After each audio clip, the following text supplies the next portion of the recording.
ودلوقتي جه ميعادكم مع صباحك أحلى على راديو البوابة.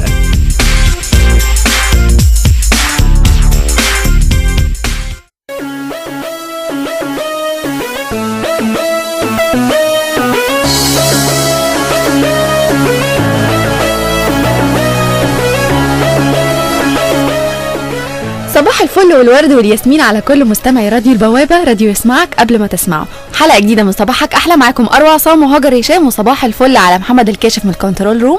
صباح الفل كمان على معاذ إبراهيم معد حلقتنا النهاردة، معد البرنامج طبعا. صباح الفل عليك يا أروى. ايه ده، انا قلت انت نسيتي ان انا معاكي في الحلقة. لا ازاي بس، الأخير ربه كريم. ماشي، صباح الفل عليك يا هاجر، وصباح الفل على كل الناس اللي بتسمعنا النهارده. يا رب النهارده يبقى صباحكم زي الفل ان شاء الله. طبعا اعذروني النهارده على صوتي العجيب، لان انا عندي انفلونزا، فانا بحاول ان انا استجمع قواي عشان اقدر اتكلم. وسامحوها بقى يعني يا جماعه، علشان ما كانش قصدي يعني ما تقصدش هذه. عارفه انا صحي الصبح من النوم افتكرت فيلم بنات العم لما كان بيقول ايه صوتي ده. هي من ساعه ما كانت هي حاسه الاحساس ده. لا وبعدين بقى عماله ايه يعني اخبط جنب وداني كده شغاله. ايوه بقى دلوقتي ما يطلع انا سامعاني مرتين. يلا معلش اكتر من كده وربك بيزيح ان شاء الله. مفيش مشكله، حاجات كتير ربنا بيحطنا فيها اي تكفير ذنوب اكيد، صح كده. عايزين بقى ايه يعني النهارده؟ مش عارفه، بفكر احرق لكم موضوع حلقتنا ولا نخليها سسبنس، ولا اجي اقول لكم. ممكن اقول لكم ايه موضوع حلقتنا النهارده. هنتكلم عن شخصيات او انواع شخصيات في حياتنا كتيرة. كل واحد فينا في حياته أنواع مختلفة ومتنوعة من الشخصيات، فيهم الحلو وفيهم الوحش.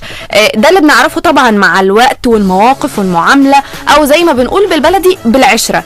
بالتالي ساعتها بنقدر نحكم عليه هو بيتصنف هو كويس ولا بيتصنف وحش. يا ترى هو مكسب لينا في وجوده مكسب، ولا ان احنا نخسره مكسب. بنعرف نحدد حاجات كتير جدا، بس بعد المواقف، بعد المعاملات، بعد العشرة، بعد زي ما بيقولوا كده. في مثل شعبي اي نعم مش متذكره حرفيا، بس كده تذكره واقوله لكم، اللي هي الله يخليكي يا شده بتبيني لي مين حبيبي من عدوي، يعني حاجه كده. بس اوعدكم ان انا اول ما افتكره هقوله لكم بالظبط. هو حاجه بتدور في هذا المحور اللي بتقول عليه، فهذه البوتقه بالظبط كده. اللي يدور في البوتقه ويلاقيه يقول لنا والنبي يا جماعه ان المثل ده بيشكر الشده، ان يعني بجد شكرا للشده انها بينت لي مين صاحبي مين مش صاحبي، مين يستاهل مين ما يستاهلش. بس في ناس بتتعرف من الاول، يعني في ناس بتعمل مواقف بيبقى من اول موقف انت بتلقطي ان البني ادم ده فيه مشكله، يعني ما ينفعش ان انا افضل مخليه في حياتي.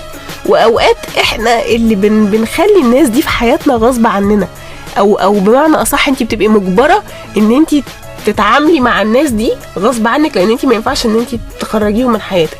زي مثلا ممكن يبقى زميل ليكي في الشغل انت مجبره ان انت تشتغلي معاه، مثلا مديرك في الشغل انت بيعمل مثلا تصرفات مش لطيفه، او بيتعامل بطريقه غلط، فانت برضو مجبره ان انت تتعاملي معاه. وفي ناس احنا بنكذب على نفسنا بنفس ذات نفسنا زي ما بيقولوا، ونقعد نطلع لهم احنا مبررات، مع ان اللي بره الموقف بيبقى شايف فعلا ان البني ادم ده هو حاله ان انت تقطع علاقتك بيه من اول مره. احنا اللي بنتهاون في حق نفسنا وبنكمل في علاقتنا مع الناس الغلط اللي ما ينفعش ان احنا نكمل معاهم. النهارده في صباحك احلى احنا هنقول لكم على انواع الشخصيات اللي لو خرجوا من حياتكم او خسرتوهم لسبب او لاخر، فخسارتكم تعتبر مكسب، ومكسب كبير جدا، وهم ما يستحقوش ان انت تزعل عليهم اطلاقا. تمام. هنعرف مع بعض الشخصيات دي، بس بعد الفاصل. هنطلع الاول فاصل صغير، رقم تليفوننا 01960 393، والبيج بتاعتنا على الفيسبوك راديو البوابة نيوز، ونرجع لكم تاني.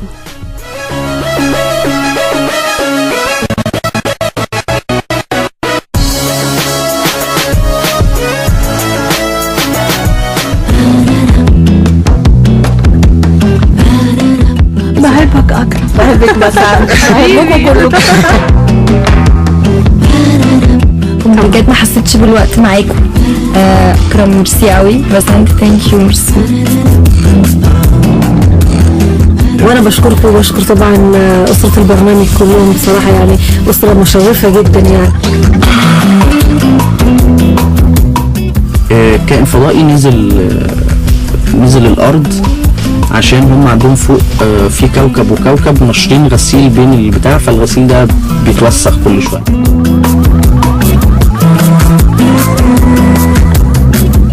انا بحب احترم نفسي في شغلي، احب اعمل الحاجه اللي هي تناسبني، احب البس الحاجه اللي هي مقاسي، ما اروحش اعمل دور مش بتاعي خالص. ليه؟ انا هستفيد ايه؟ مش هستفيد حاجه.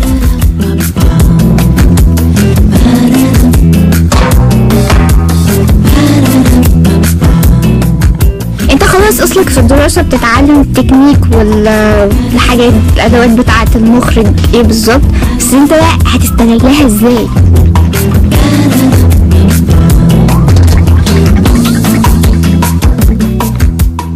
الكاميرا ليها رغبتها طبعا في البدايات، بعد كده انت بتتعود خالص لغايه ما بتنسى ان في كاميرا.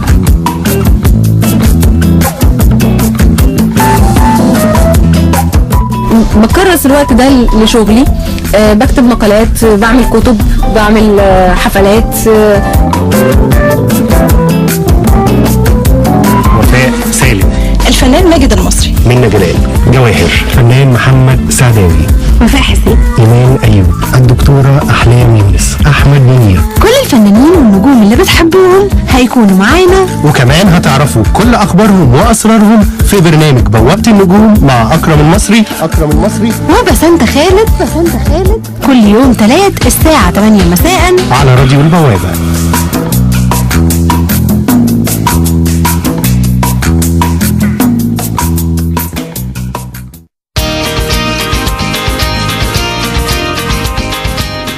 أنا رحت أتشاكل في الحرية، لقيت لي عصابة مفترية، دخل الأول دخل علي، دخل بإيه؟ ب4G وبشيل مبم كانوا في إيدي، علمت عليه. اسمعوا كل أخباري في صباحك أحلى مع أروى وهاجر. محمد علي رزق.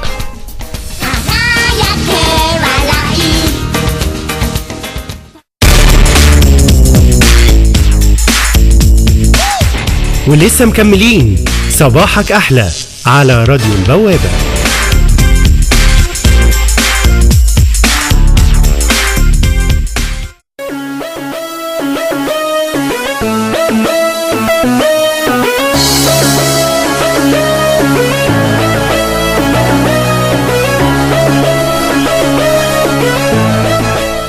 زيرو 1960 393 ده رقم تليفوننا، والبيج بتاعتنا على الفيسبوك راديو البوابة نيوز. لسه مكملين معاكم أروى عصام وهاجر هشام وصباحك أحلى، ومكملين كمان كلامنا عن الناس أو الشخصيات اللي خسارتهم من حياتنا او خسارتهم في حياتنا مكسب.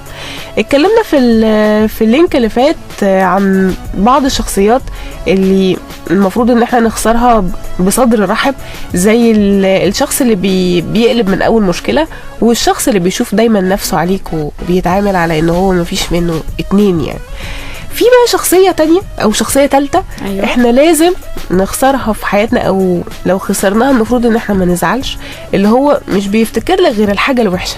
النوع ده من الشخصيات اللي من حقك يوم ما تخسرها تعمل فرح، يعني ايوه زي ما اجر بتزغرط كده، لان انت مهما كنت طول الوقت بتعمل حاجات حلوة، اول ما بيحصل بينكم اي مشكلة ولو حتى تافهة بيفتكر لك الحاجات الوحشة بس، ما بيفتكرش الحاجات الحلوة اطلاقا مطلقا. وبالتالي الشخص ده دايما بتلاقي جواه حاجة كده، يعني مش عارفة انت اللي هو اللي بتحس جواه في مشكلة، ما بتلاقيش دايما جواه التسامح او الحاجة اللي ممكن تحط لك اعذار لاخطائك معاه. ما عندوش حته ان هو يحط اعذار للي قدامه، الاوبشن ده مش موجود عنده. وطبعا ده اكيد هيضايقك مع الوقت، اكيد، لان انت طول الوقت حتى لو انت بتحاول ترضيه تعوض تقصير معاه، هو شايف ان انت مقصر، بس شايف ان انت غلطت في حقه، وبس شايف ان انت وحش، شايف ان انت يعني انت ما بتعملش حاجه، انت ما فيش منك اي فايده ولا اي رجا، حتى لو انت حاولت تعمل له ايه. يعني زي ما بنقول اوقات برضو بالبلدي اللي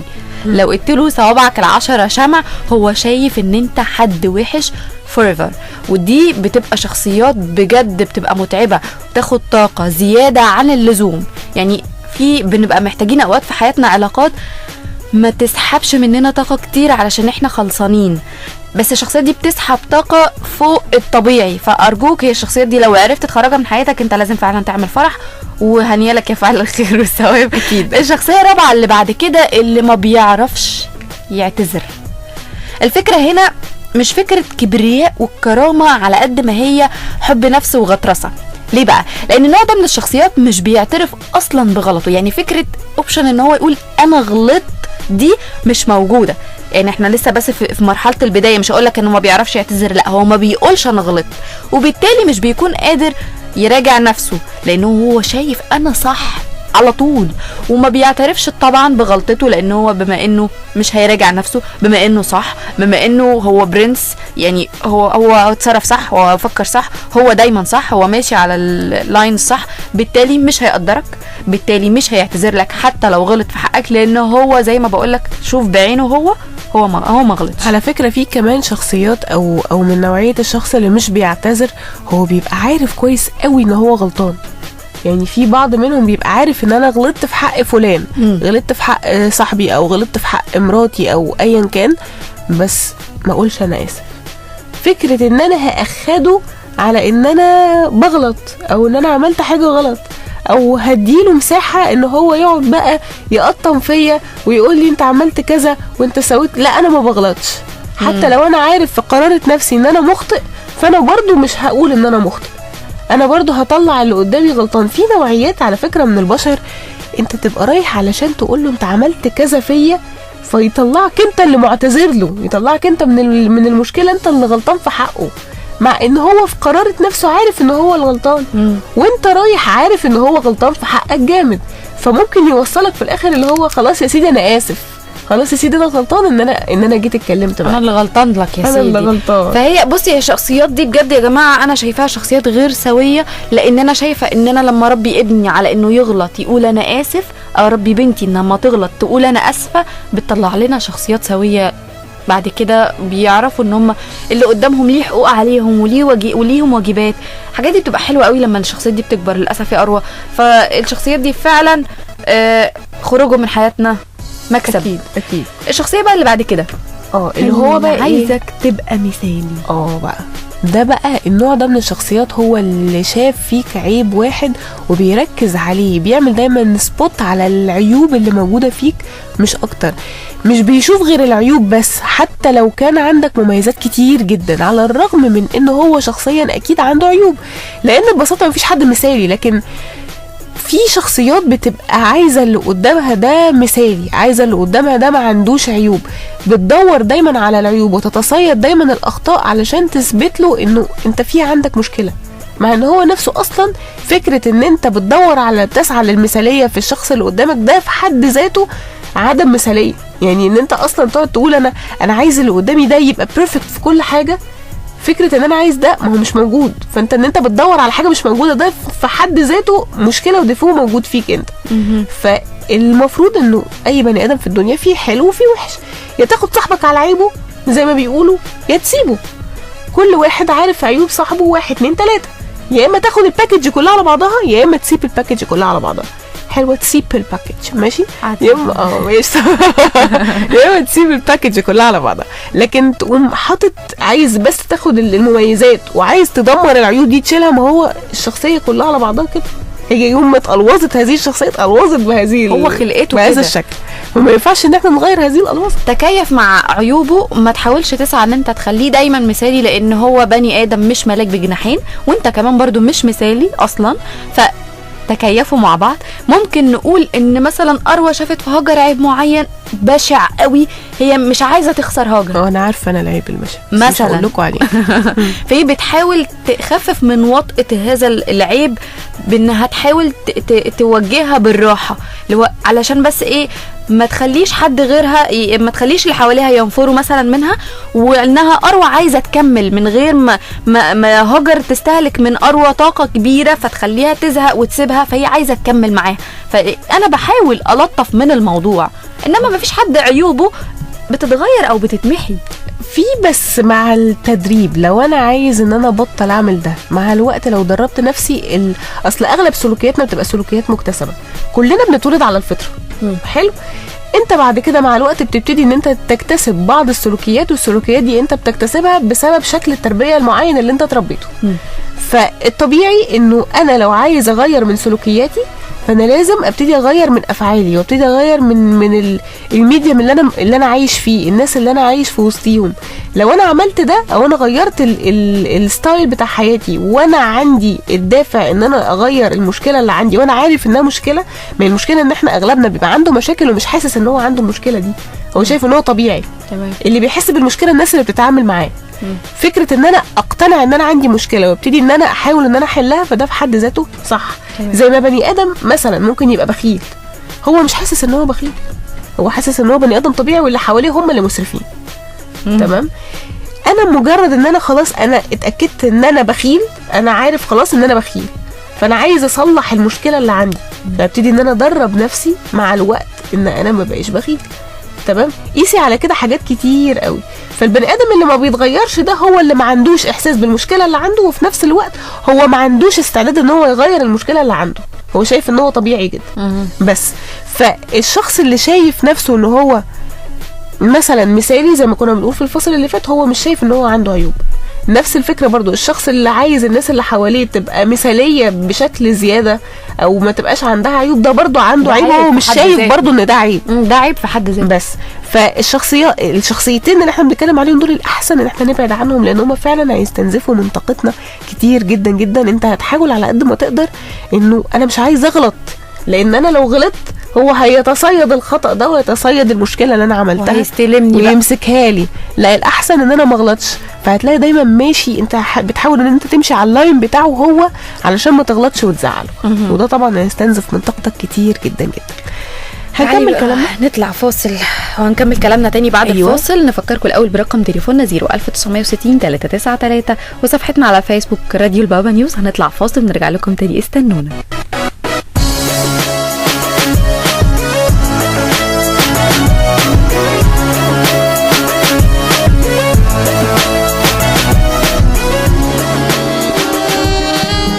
معاناة البنات كل يوم. مش عارفه البس ايه بكره وانا رايحه الجامعه. طيب احط مونيكير ولا اعمل فرنش؟ فاشونيستا. ارسم حواجبي ولا احط كحل؟ لا لا لا لا، الكحل مش بيليق عليا. ايه ده؟ انا كمان عندي فرح اخر الاسبوع. فاشونيستا. بفكر البس فستان طويل بس القصير شكله بيبقى احلى عليا. طيب بالنسبه للميك اب احط فاونديشن ولا باودر؟ طيب ما احط الاتنين مع بعض. فاشونيستا. وكمان هرسم عيني بالايلاين. لا، هحط ماسكارا. يا بقى انا زهقت من الحيره اللي انا فيها دي، ما بقتش عارفه اعمل ايه. اسمعوا فاشونيستا وهي هتقول لكم تعملوا ايه. فاشونيستا مع بسنت خالد كل يوم خميس الساعه 6 مساء. فاشونيستا على راديو البوابه. على راديو البوابه. فاشونيستا.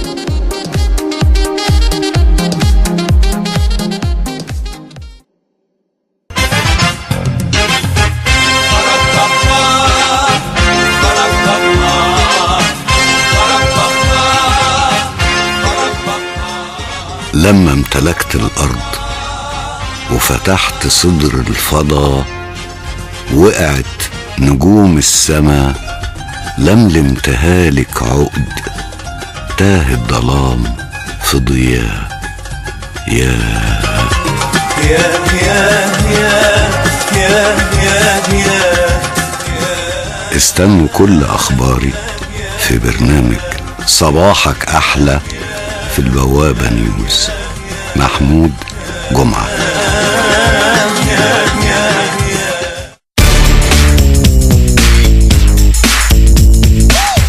ولسه مكملين صباحك أحلى على راديو البوابة.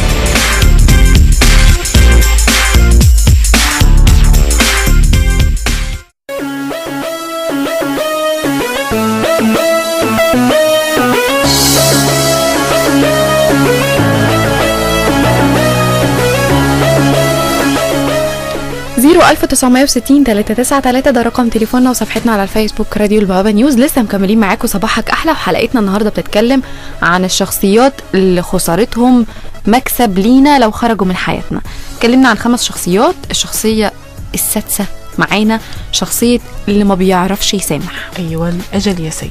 مبدئيا كده احنا مش ملايكة زي ما اتكلمنا في السيجمنت اللي فات ان احنا كلنا فينا عيوب برضو، فبالتالي احنا محدش فينا ما بيغلطش. يعني انا فيا عيوب، فطبيعي اغلط، فطبيعي انا بشر مش ملاك. فلازم بالتالي لازم فكرة التسامح تكون موجودة بين البشر اللي زينا. يعني خصوصا لو الطرف اللي غلط ندم واعتذر، حاول على قد ما يقدر كمان انه يصلح غلطته. مش زي شخصية اللي فاتت اللي ما بتعرفش تعتذر او مش شايفة نفسها ما بتغلطش، لا ده حاول يرضيك، حاول يعوضك عن غلطته، يقدرك، حاول يعمل اي حاجة. فلو كان في حياتك شخصية ما بتعرفش تسامح، سيبها تخرج من حياتك وما تندمش عليها. أرجوك لأن فعلا الشخصية دي هتاخد من طاقتك بقى كتير كتير كتير، وطول الوقت هتحسسك انك مذنب، طول الوقت هتحسسك ان انت لو صباعه اتعور هيقولك انت السبب. طب لا، ما تبقاش اوفر كده، يعني هتلاقيه فجأة بيلبشك تعبك. أرجوك الشخصيات دي اللي ما بتعرفش تسامح، ما بتعرفش تعذرك وقت عصبيتك ان انت ممكن تيجي عليها، سيبها تخرج. لان احنا فعلا اوقات بتجيلنا لحظات احنا بنبقى مش مدركين احنا بنعمل ايه. ممكن نلوش في اي حد، ممكن نيجي على حد قدامنا، ان احنا اصلا ما بنبقاش كويسين، فطبيعي ردود افعالنا مش كويسه وغصب عننا احنا تعبانين. فاللي ما تلاقيهوش بيسامحك او ما بيقدركش، ما بيعدلكش غلطك ويهونها عليك، ارجوك سيبه يخرج من حياتك. طيب الشخصيه اللي بعد كده هي الشخصيه اللي طول الوقت بيتريق عليك. الشخص ده يعني بيبقى طول الوقت بيتريق حتى لو على سبيل الهزار. المفروض ان انا صاحبي يبقى عارف هو احنا بنتريق امتى وبنهزر امتى، وخصوصا قدام الناس. يعني لو انا في ناس موجودين ما نعرفهمش، مش هنقول بقى صحابنا، لانه دايما قعدة الصحاب بتبقى فيها تحفيل، كله بيحفل على بعض عادي، الدنيا دي طبيعية. لكن لو انا معايا ناس انا ما اعرفهمش، ما ينفعش ان انا اتريق على صاحبي او اتريق على حد قريب ليا بطريقة فجة مش لطيفة قدام الناس اللي موجودين، لان مشاعرك بالنسبة له وشكلك قدام الناس بيكون حاجة مهمة جدا. انت المفروض انه انت لما يجي هو يتريق عليك او يهزر معاك هزار اوفر شوية، هو لازم برضو يبقى عامل حساب لمشاعرك، وبالتالي مش هيطلعك على المسرح كده زي ما بيقولوا ويخلي الناس كلها تضحك عليك وتحفل عليك. بالعكس، ده ممكن يتخانق عشانك لو لقى ناس بتتحفل عليك وبتتريق عليك كتير. فلازم نحط في دماغنا انه ما ينفعش ان انا اتعامل او ان انا اخلي في حياتي الصاحب او الشخصية اللي طول النهار مقضياها تريقة وتقليل برقبتي وتقليل بكرامتي قدام الناس. تمام. الشخصية بقى اللي بعد كده يا جماعة، الشخصية اللي ما بيشوفش محاولاتك لإرضاء بمعنى لإرضاء انا بتريق عليها انا عارفه انا قطعت ليه برضو بمعنى انك ممكن تكون بتحاول طول الوقت تعمل كل اللي تقدر عليه علشان ترضي حد او تسعده، لكن مش عارف تستخدم الطريقه الصحيحه. يعني انا بالنسبه لي انا بعتبرها ان الموضوع ملهوش كتالوج، كل واحد بيعبر عن حبه اللي قدامه بالطريقه اللي عارف يعبر بيها. هو مش عارف يعبر غير كده، هو او بيحاول، او لما مثلا لقى ان الطريقه اللي هو بيعبر بيها مش حلوه، في احلى او في طريقه اقرب لقلبك، حاول ان هو يقرب لك عن طريقها، وبيسعى ان هو يبقى بيرفكت شويه في طريقته علشان يبسطك. فانت اللي قدامك بيتجاهل كل محاولاتك ومجهوداتك ويعاتبك بس على النتيجه اللي ما كانتش مثاليه من وجهه نظره، من غير ما يلتمس لك اي اعذار. الشخصيه اللي ما بتشوفش اي محاولات لارضائه دي ما بيشوفش تعبك ومجهودك وسعيك علشان تبسطه بس وتحس ان هو مبسوط ومرتاح. الشخصيه دي متعبه زي ومزعجه. واحده مثلا ممكن جوزها يبقى جايب لها فيلا في الساحل الشمالي وفيها الجنينه اللي قدام فيها برتقال ويستفندي والجنينه اللي ورا فيها كانتالوب، وتيجي بعد كده تقول له وانت عمرك عملت لي حاجه علشان انت عمرك جبت لي حاجه، دخلت عليا حتى بكيس لب، انت عمرك ما عملت لي حاجه ولا جبت لي حاجه.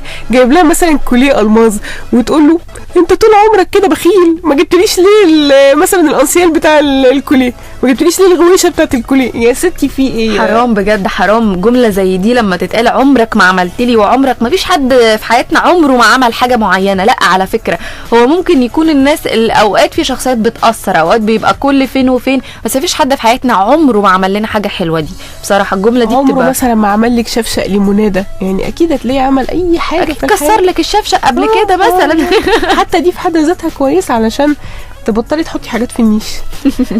الشخصيه رقم 9 والاخيره هي الشخصيه اللي يعني بتشوف نفسها شخصية غير خطاءة بالمرة. المفروض انه كل ابن ادم خطاء يا جماعة. ففي شخصيات بتبقى شايفة ان هي كل تصرفاتها صح، كل تصرفاتها بيرفكت.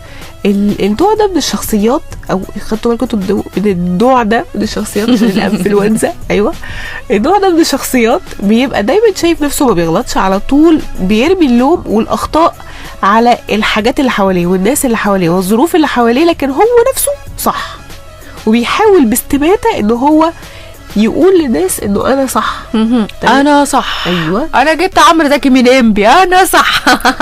الشخصيات دي فعلا بتبقى مرهقه جدا يا ارو، لانها طول الوقت هي شايفه ان هي فوق، طول الوقت هي في مكانه مؤلهه قوي. عارفه انت يكاد يكون ان هو عايزنا نعمل له تمثال يعني نضرب له تعظيم سلام في الرايحه والجايه. وحش قوي، وحش قوي الشعور ده، ان هو شايف نفسه من منظور دايما من فوق وانت دايما تحت. بصي، هي مشكلتنا في التربيه برضو، لان انا لسه برضو عند رايي انه اغلب الاخطاء اللي موجوده في شخصياتنا هي موجوده بسبب التربيه. هي التربيه اللي بتزرع فينا ده. فكره ان انا مثلا لو انا عندي طفل واتخبط وهو ماشي، فتقول له ايه؟ روح اضرب الترابيزه اللي خبطتك في رجلك، هي اللي لا، انت ما قلتلوش انه هو اللي كان ماشي مش مركز وماشي بيحدف يمين وشمال ومش باصص حواليه هو بيخبط فين او ماشي فين، وخليت اللوم على الترابيزه اللي خبطته. مثلا وقع فتقول له روح اضرب الارض هي اللي خبطتك. طب هو مخطئ، هو رمى نفسه من فوق الكنبه مثلا او من فوق الكرسي، فالطبيعي ان انت تقول له انت غلطت وان انت عملت كذا كذا كذا غلط، فعشان كده انت اتوجعت. لكن احنا بنربي في ولادنا من وهم صغيرين انه انت اي حاجه بتوجعك، اتعورت فالسكينه اللي وحشه، اتخبطت فالترابيزه اللي وحشه، مثلا زميلك رد فعله كان كذا فزميلك اللي وحش. احنا ليه مش بنعلم ولادنا من وهم صغننين او من وهم صغيرين انه انت تصرفاتك او الحاجات اللي بتجيلك هي رد فعل لتصرفاتك مع الناس اللي حواليك. الوجع اللي بيجيلك هو ممكن يكون رد فعل لتصرفاتك مع، يعني لازم نحط في دماغنا انه في نسبة ممكن تبقى رد فعل. ممكن انا يبقى اللي قدامي ماشي عمل فيا تصرف مش صح او تصرف وجعني، بس ممكن اكون انا بادرت بده وانا مش حاسس ان انا في الاول انا اللي هنته، او انا في الاول انا اللي زعلته او انا اللي ضايقته. فاحنا ما عندناش بقى الثقافه دي. في فئه من عندنا في المجتمع بسبب التربيه دي بتطلع دايما حاطه في دماغها ان هي ما بتغلطش، هي صح وكل اللي حواليها غلط.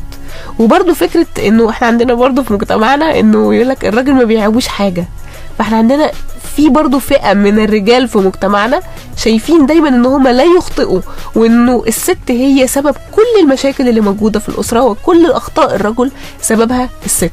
في برضو نوعية من البشر بتفكر كده، فهم بيربوا ولادهم ان هم لما يكبروا انا راجل، انا ما غلطتش، انا كل اخطائي، يعني هو لو حتى اتعور وهو ماشي ولا اتخبط في الشارع هتقول لك اصل مراته قالت له ما يبصش يمين وشمال قبل ما يعدي مثلا، او ما بصش على الرصيف قالت له ما تبصش. فلو الكعبل هو ماشي يقول لك اصل مراته ما اعرفش لازم. فهتلاقي في نوعيه احنا بنربيهم من وهم صغيرين ان انت ما بتغلطش، ان انت دايما صح على طول الخط، وكل المشاكل اللي انت بتقع فيها هي سببها الناس اللي حواليك والظروف المحيطه. ده برضو بيبقى خلل في التربيه من الاساس. فانت لو لقيت شخصيه كده في حياتك حاول ان انت تبعد عنها على قد ما تقدر. انت مش مجنون، الناس هم المجانين. في النهايه يعني عايزين نوصل لنقطه معينه وثابته كلكم تبقوا فاكرينها، ما تسمحوش لاي حد مهما كان يستهلكك نفسيا وعصبيا من غير ما تكون يعني من غير ما تكون، مش هقول لكم تبقوا انانيين، بس ان انتوا تكونوا كمان الموضوع العلاقه يبقى بينكم هات وخد، انا بقدرك وانت بتقدرني. هي مش انانيه ولا مصلحه زي ما بتكلم، زي ما بقول لكم، بالعكس احنا لازم نقدر نحب نفسنا اكتر علشان نقدر نعرف نتعامل مع الناس ونحط كل شخصيه في مكانها الصح، لان مش كل شخص يستحق انه ياخد حيز من حياتك. ارجوكوا حاولوا تحبوا نفسكم شويه بس بنسبه معقوله، مش درجه الانانيه، وتقدروا تختاروا الشخصيات اللي في حياتكم صح، وامركم لله. الشخصيات اللي مش هتعرفوا تخرجوها من حياتكم حاولوا تتكيفوا وامركم لله. يعني بصي، هو الخلاصه ان انت خليك بني ادم وسطي في كل حاجه، يعني حب نفسك وحب اللي حواليك، ما تجيش على نفسك علشان خاطر حد، وما تجيش على اللي حواليك علشان خاطر نفسك. بس لو انت بقيت وصلت للمعادله دي ان انا بقى انسان وسطي في كل حاجه، الدنيا بالنسبه لي هتبقى احسن، واقدر ان انا اتعامل مع الناس احسن، وما اخسرش نفسي وما اخسرش حياتي وما اخسرش نفسيتي اللي بتتدمر بسبب الشخصيات الغريبه اللي احنا بندخلها في حياتنا للاسف. بنبقى حاطين لهم مليون عذر هما ما يستاهلوش ولا تنتوفة عذر صغنونة. للاسف حلقتنا خلصت النهارده من صباحك احلى. كانت معاكم اروع عصام وهاجر هشام، واستنونا ان شاء الله في حلقه جديده من صباحك احلى على راديو البوابه.